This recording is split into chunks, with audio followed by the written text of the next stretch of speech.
ഇന്ത്യക്ക് ഏറെ സ്വാധീനമുണ്ടായിരുന്ന ഒരു രാജ്യമാണ് അഫ്ഗാനിസ്ഥാൻ. അമേരിക്കൻ സൈന്യം അഫ്ഗാനിസ്ഥാനിൽ കടന്നു കയറുകയും അവരുടെ സഹായത്തോടെ ഒരു സർക്കാർ അവിടെ ഫോം ചെയ്യുകയും ചെയ്തപ്പോൾ ആ ഗവൺമെന്റിന് മേൽ ഇന്ത്യയുടെ സ്വാധീനം വളരെ വലുതായിരുന്നു.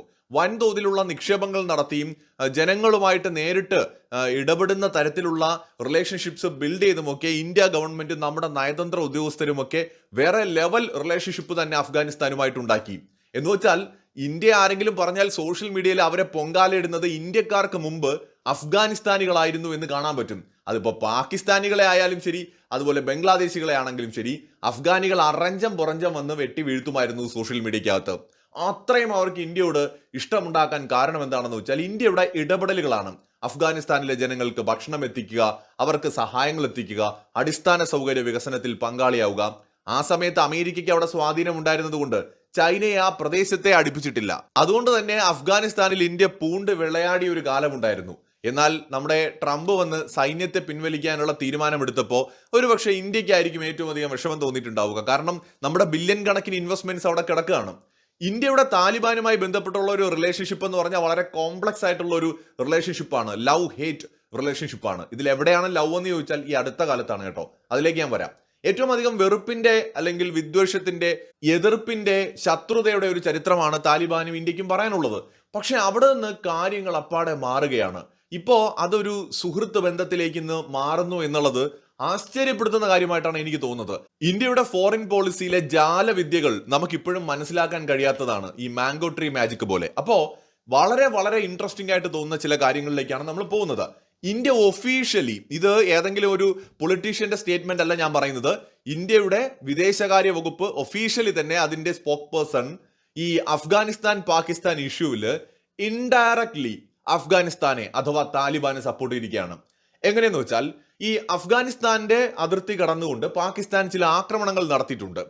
ആ ആക്രമണങ്ങളിൽ ഏകദേശം 40 മുതൽ 50ഓളം ആളുകൾ പരിക്കേൽക്കുകയും മരണപ്പെടുകയും ഒക്കെ ചെയ്തു എന്നാണ് പല പല വാർത്താ സോഴ്സുകൾ പറയുന്നത്. ഇതിൽ പിഞ്ചു കുട്ടികളും സ്ത്രീകളും ഒക്കെ ഉണ്ട്.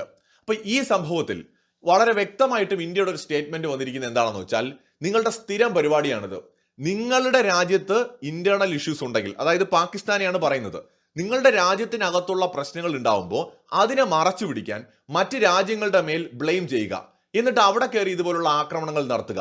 ഇത് വളരെ ഉത്തരവാദിത്വമില്ലാത്ത ഒരു പ്രവൃത്തിയായിട്ടാണ് ഞങ്ങൾ കാണുന്നത്. ഇത് നിങ്ങളുടെ സ്ഥിരം പരിപാടിയാണ്. ഞങ്ങൾ അഫ്ഗാനിസ്ഥാനിലെ പ്രതിനിധികളുടെ സ്റ്റേറ്റ്മെന്റുകൾ ഞങ്ങൾ കാണുന്നുണ്ട് എന്നുകൂടി പറയുന്നുണ്ട്. അതായത് അഫ്ഗാനിസ്ഥാനിൽ ഈ അടുത്തിടെ അവരുടെ മിനിസ്ട്രിയിലുള്ള ഒരു പ്രധാനപ്പെട്ട ഒരു നേതാവ് ഇന്ത്യ പാക് യുദ്ധത്തിൽ പാകിസ്ഥാൻ പരാജയപ്പെട്ടതിനെ ഓർമ്മിപ്പിച്ചുകൊണ്ട് ഒരു സ്റ്റേറ്റ്മെന്റ് പറയുകയുണ്ടായി. നമ്മൾ അതിനെക്കുറിച്ച് വീഡിയോ ചെയ്തതാണ്. അപ്പൊ ഇത്തരം കാര്യങ്ങളൊക്കെ ഇന്ത്യ കാണുന്നുണ്ട്. അതായത് ഇന്ത്യ പാകിസ്ഥാനെ എതിർഭാഗത്ത് നിർത്തിക്കൊണ്ട് പതിയെ ഇന്ത്യയും അഫ്ഗാനിസ്ഥാനും തമ്മിൽ ഒരു അടുപ്പം രൂപപ്പെട്ടു വരുന്നു എന്നതാണ് ഇത് സൂചിപ്പിക്കുന്നത്. മാത്രമല്ല, ചില സോഴ്സുകൾ പറയുന്ന അനുസരിച്ച് ഇന്ത്യയുടെ നയതന്ത്ര പ്രതിനിധികൾ നിരന്തരം അഫ്ഗാൻ ഗവൺമെന്റുമായിട്ട് ചർച്ചകൾ നടത്തുന്നുണ്ട് എന്ന് തന്നെയാണ്. അതായത് ഇവിടെ പാകിസ്ഥാൻ അഫ്ഗാനിസ്ഥാൻ സംഘർഷത്തിൽ ഇന്ത്യ അഫ്ഗാനിസ്ഥാന് പിന്തുണ കൊടുക്കാനുള്ള സാധ്യത വളരെ കൂടുതലാണ്. ഇവിടെ ചൈനയ്ക്ക് ഒരു ചുക്കും ചെയ്യാനും പറ്റില്ല. ഇത് വളരെ ഇൻട്രസ്റ്റിംഗ് ആയിട്ടുള്ള ഒരു സിറ്റുവേഷൻ ആണ്. ഒന്ന് ആലോചിക്കാം. ഒരു വശത്ത് അഫ്ഗാനിസ്ഥാനും ചൈനയും തമ്മിൽ ഒരു ചെറിയ അതിർത്തിയാണുള്ളത്. ആ കോറിഡോറിന്റെ പേരിലാണ് ഇപ്പോൾ പുതിയ ചർച്ചകളൊക്കെ നടക്കുന്നത്. അതുപോലെ തന്നെ പാകിസ്ഥാനും ചൈനയും എന്ന് പറയുന്നത് ശർക്കരയും ഈച്ചയും പോലെയാണ്, അത്ര അടുപ്പമാണ്. അപ്പൊ ഈ അടുപ്പം നിൽക്കുന്ന സമയത്ത് ഒരിക്കലും അഫ്ഗാനിസ്ഥാൻ പാകിസ്ഥാൻ യുദ്ധമോ പ്രശ്നമോ ഉണ്ടായി കഴിഞ്ഞാൽ ചൈനയ്ക്ക് ഒരിക്കലും അഫ്ഗാനിസ്ഥാനെ സപ്പോർട്ട് ചെയ്യാൻ പറ്റില്ല. അവിടെ അഫ്ഗാനിസ്ഥാനെ ആർക്കെങ്കിലും സപ്പോർട്ട് ചെയ്യാൻ പറ്റുമെങ്കിൽ അത് ഇന്ത്യക്ക് മാത്രമാണ്, അമേരിക്കയ്ക്ക് പോലും പറ്റില്ല. കാരണം ഈ പാക് മിലിറ്ററിയുമായിട്ട് ഒരു അവിശുദ്ധ ബന്ധം എക്കാലവും അമേരിക്കയ്ക്കുണ്ട്. അത് എത്രയൊക്കെ തള്ളി പറഞ്ഞാലും നിഷേധിക്കാൻ കഴിയില്ല. എന്ന് വെച്ചാൽ ഈ ആണവായുധം പാകിസ്ഥാന്റെ കയ്യിൽ ഉള്ളിടത്തോളം കാലം അമേരിക്ക പാകിസ്ഥാനെ പൂർണ്ണമായിട്ടും കൈവിട്ട് കളയില്ല.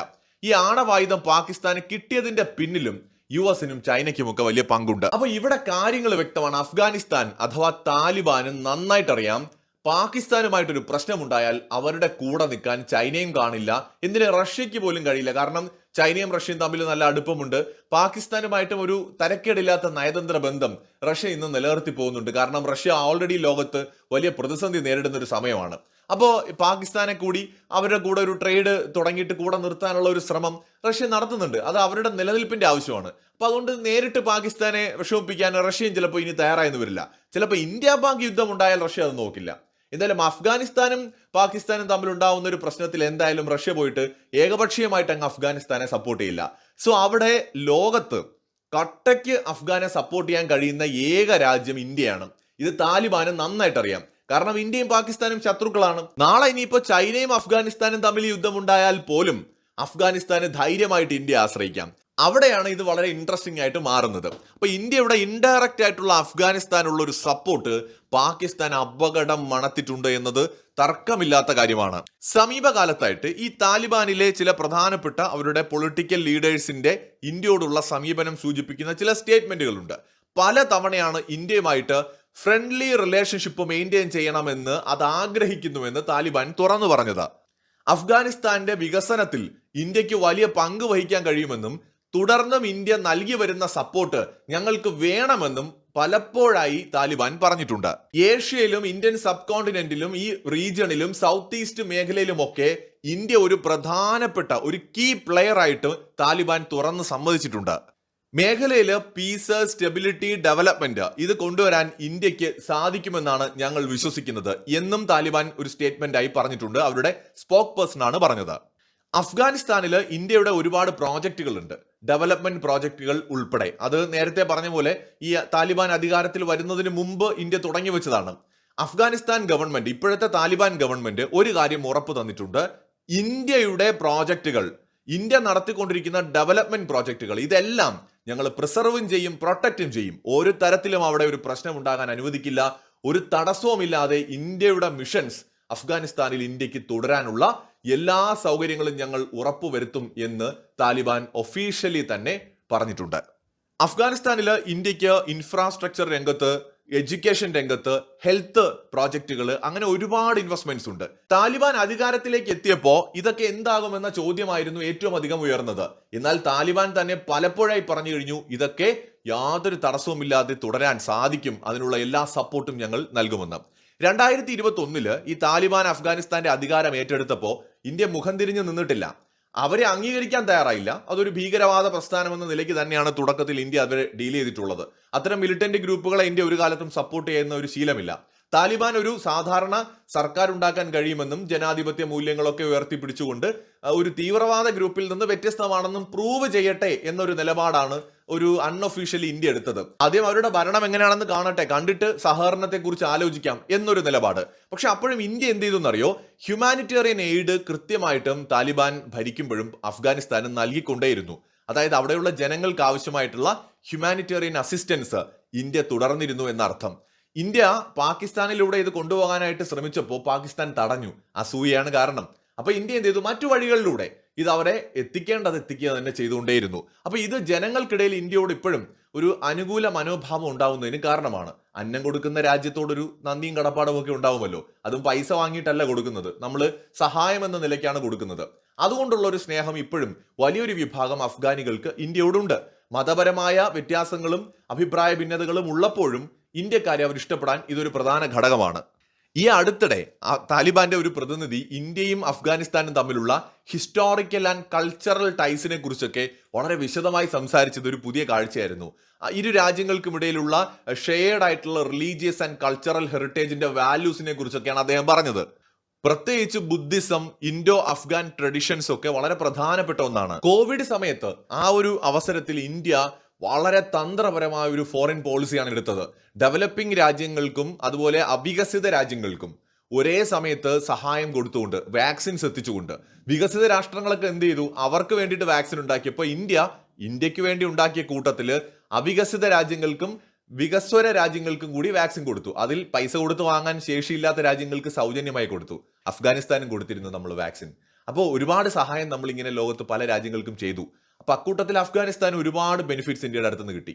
അപ്പൊ താലിബാൻ ഇതൊക്കെ കാണുന്നുണ്ട്. പാകിസ്ഥാനെ കൊണ്ടൊരു ചുക്കിനും കൊള്ളില്ലെന്ന് അവർക്കറിയാം. ചൈനയുടെ പൊളിറ്റിക്കൽ അജണ്ടകളെ കുറിച്ചും അവർക്ക് നന്നായിട്ട് അറിയാം. അമേരിക്കൻ അജണ്ടകളെ കുറിച്ചും അറിയാം. വെസ്റ്റിന്റെ അജണ്ടകളെ കുറിച്ചും അറിയാം. ഇതില് തമ്മിൽ ഭേദം തൊമ്മൻ എന്ന് പറയും പോലെ താലിബാൻ നോക്കുമ്പോൾ ഇന്ത്യയെ ഉള്ളൂ ഒരു പരിധിവരെ അവർക്ക് സപ്പോർട്ടിനായിട്ടും സഹായത്തിനായിട്ടും ഒക്കെ. അപ്പൊ ഇന്ത്യയെ പിണക്കിയ ഒരു നിലനിൽപ്പ് തങ്ങൾക്ക് ഉണ്ടാകില്ല എന്ന് താലിബാൻ തിരിച്ചറിയുന്നുണ്ട്. അവിടെയാണ് അവർ ഇന്ത്യയുമായി സഹകരിക്കുന്നത്. പക്ഷെ ഇപ്പോഴും ഇന്ത്യ കണ്ണടച്ച് താലിബാനെ വിശ്വസിക്കാനോ ഉൾക്കൊള്ളാനോ തയ്യാറായിട്ടില്ല എന്നതാണ് ഇന്ത്യയുടെ നിലപാട്. ചാണക്യ തന്ത്രങ്ങൾ ഇന്ത്യ നന്നായി പയറ്റുന്നുണ്ട്. എന്തായാലും ഇപ്പോൾ അഫ്ഗാനിസ്ഥാൻ പാകിസ്ഥാൻ വിഷയത്തിൽ ഇന്ത്യ കൃത്യമായ ഒരു ഹിന്റ് പാകിസ്ഥാന് കൊടുത്തു കഴിഞ്ഞു. മക്കളെ, നിങ്ങൾ അവിടെ കയറി കളിച്ചാൽ നിങ്ങൾക്കുള്ള പണി വേറെ വരും എന്ന് വെച്ചാൽ ഇന്ത്യ അഫ്ഗാനെ സപ്പോർട്ട് ചെയ്യും.